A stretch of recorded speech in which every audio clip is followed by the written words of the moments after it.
I'm not like a big believer in democracy. I believe in liberty. And 1,000 9/11s. Your whole life. Dave Smith has been one of the best voices on this whole Israel-Palestine conflict. Interesting clip here with Dave Smith. This is from the podcast with Lex Fridman a couple months back. You have Dave Smith at one point going to come out as being anti-democracy or not being someone that's pro-democracy. I'm kind of curious to know what you guys think about that, or if you guys can find me more resources to Dave Smith speaking to this. Why is he anti-democracy? My camera's going crazy right now. Why is he anti-democracy, or in what way is he not into democracy? But he just goes in this clip really just outlining and presenting the Palestinian plight. So I found this clip pretty interesting. Let me know your thoughts in the comments, and I'll let the clip play out. I try to think to myself, okay, imagine being trapped in what is, people can call it whatever they want to. I do think Pat Buchanan and these guys were right to call it a concentration camp. But you're trapped in a 5-mile by 25-mile area where you cannot leave. You are stuck there. You don't have an airport because the Israelis bombed it. You don't have a seaport because they won't allow you. You have no access to trade with the outside world. And you're not suffering through a 9/11. You're suffering through 1,000 9/11s. Your whole life is bad. The people in Gaza their entire life has been being refugees. You know what I mean? Their entire life. There's generations of people have been in this status now. And so, if my society lost its mind after one 9/11, I just have a tough time like judging the people who came up in this environment. But there's no question it is. I mean, it's, profoundly disturbing. But I wonder how much of the indoctrination is really made the software of their mind permanently anti-peace. Yeah. It's like extremify them. And that, it doesn't justify anything, but it's more concerning for the prospects of peace. Well, I'd say I get your point. It's an interesting question that I don't know if any of us know exactly the answer to, but I would say that even after, what was it, 80 years of the Soviet Union, it's like, and there were real debates back then about like the new communist man and whether the minds had been so warped of people that they would never even care about these things like liberty or national identity or independence. And then yet at the end, it was all still there. It was very repressed and it went underground and people weren't allowed to talk about it, but they all still had it. And in fact, I was just listening the other day to this Murray Rothbard speech from like the early 90s, and he was talking about how there was something where there was like a camera crew interviewed like a Chinese family under real deal Chinese communism. I believe it was before Mao Zedong died, and they were like, they were just saying all this crazy shit to the camera. Like they were like, would you rather, your sons are like healthy and live good lives, or would you rather they suffer but be loyal obedience to the state? And they were like, we would rather they be obedient to the state and blah, blah, blah, and all these things. And Murray Rothbard was saying he saw this interview and he was talking to his friend. He was, oh my God, this is horrible. Like, it's hopeless. These people's minds have been warped. And then he was talking to his friend who's like a China expert who had been there a lot. And he was like, no, they're not. That's what they say when the cameras are around. As soon as the cameras go, like, they're. So anyway, I'm just making the point there that like there is like, look, even in the situation with Israel and Gaza, specifically Gaza, not even the West Bank, when you could look at it, when the peace talks were going on, support for Hamas plummeted. When the peace talks fell apart, support for Hamas went way back up. Every time there's an aggressive military campaign, support for Hamas goes back up. So I just think that like, I'm more hopeful than not that like you could get to a place where like, but it requires like, you have to, like, if you do understand the Ron Paul point about blowback, the General McChrystal point about insurgent math, that you just realize that it's like, you're fighting in a way that produces more of the thing that you're fighting. And so the first step is to stop doing that.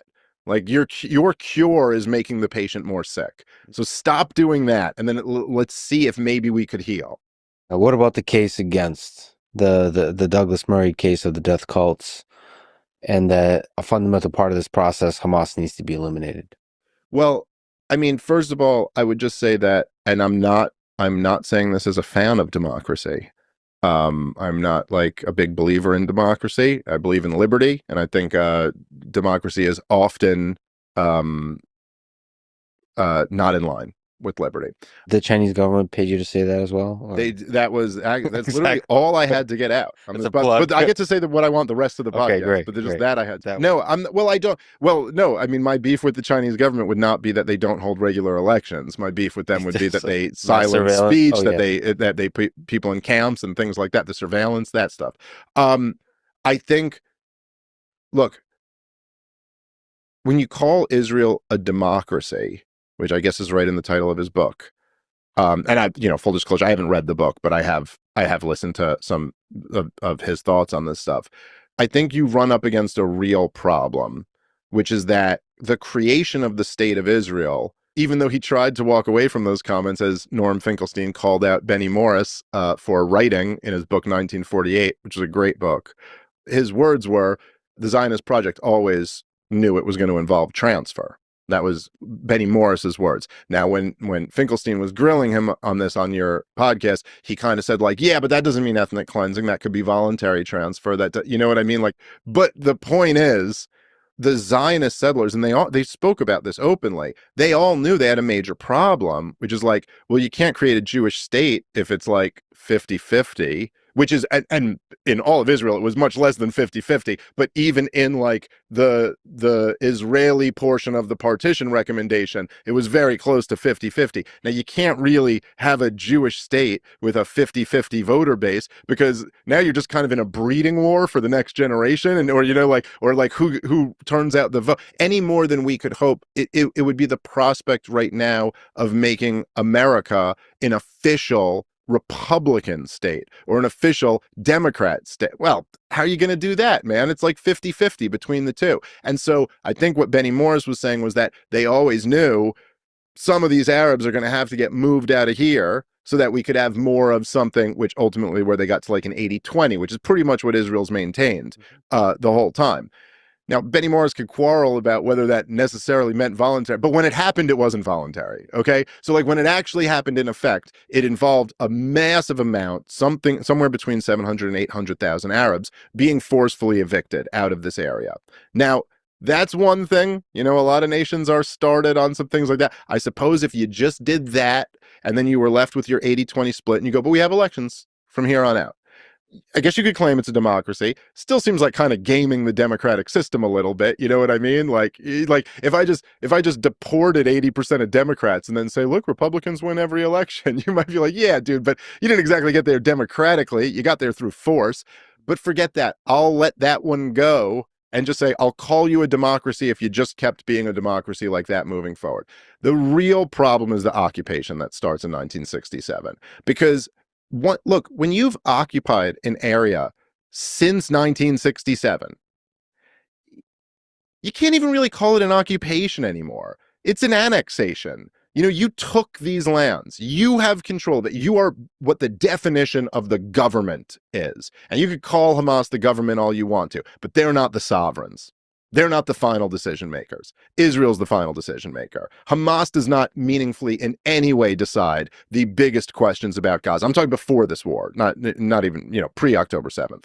And so the problem Israel has in order to call themselves a democracy is that there's somewhere between 5 and 6 million people, less now because they've killed a lot of them, but there's somewhere between 5 and 6 million people who live under Israeli control who do not have voting rights. And I just, by any other like reasonable, commonly held standard of democracy, we would not call that a democracy. I mean, like, I'm not even saying this to try to be inflammatory or try to pick on the Israelis. There's things about Israeli society I like. I don't hate the people there. I'm Jewish. I love Jewish people. It's not, but the fact is, that's not a democracy. That's an apartheid state. And that's just, I'm not even trying to be inflammatory when I say this. It's just literally describing what's in front of you. If we in America right now said black people no longer get to vote and black people can only live in these few neighborhoods, we don't get to call ourselves a democracy anymore then. And like, I'm not even coming at this from a pro-democracy point of view. I'm just saying, like, if your defense of them is like, well, we're a democracy, which seems to be the case so much, well, no, you're really not. You're really not, as long as you got millions of people who have no say in their own government. Like then you're really not a democracy. I understand the logic of what Dave's talking about when he's anti-democracy, or when he can be anti-democracy in certain situations. Like, you take the Israeli example he gives. His example is really good. If you have this sort of manufactured, electorate, then, you don't really have a democracy in the first place. I don't know what he would mean, though, if he's coming out in like this blanket statement that all democracies are bad. And I don't want to straw man him, or twist his words, or take something out of context. I would have to hear more about it and sort of get his perspective. I think he's wrong. You're anti-democracy, you're pro-liberty, but democracy has gotten us to a lot of the liberties that we have today. So I don't know about that. I'd have to get more information on that. Everything else he said, he outlined about the plight of the Palestinians, and the misleading nature of what's going on with regards to them governing themselves, or who's in charge, or the apartheid state that Israel is and has been, and the abuse and the damage that has gone on for years and years and years, that has fomented and led to the explosive situation that we have now. So I think that history is just very important. Dave Smith is right, and it is important that he is out here telling that story, and that needs to be understood more. So that's how I see it. Again, let me know what you guys think in the comments about all that. Drop a like, comment, subscribe, and I'll see you guys in the next one.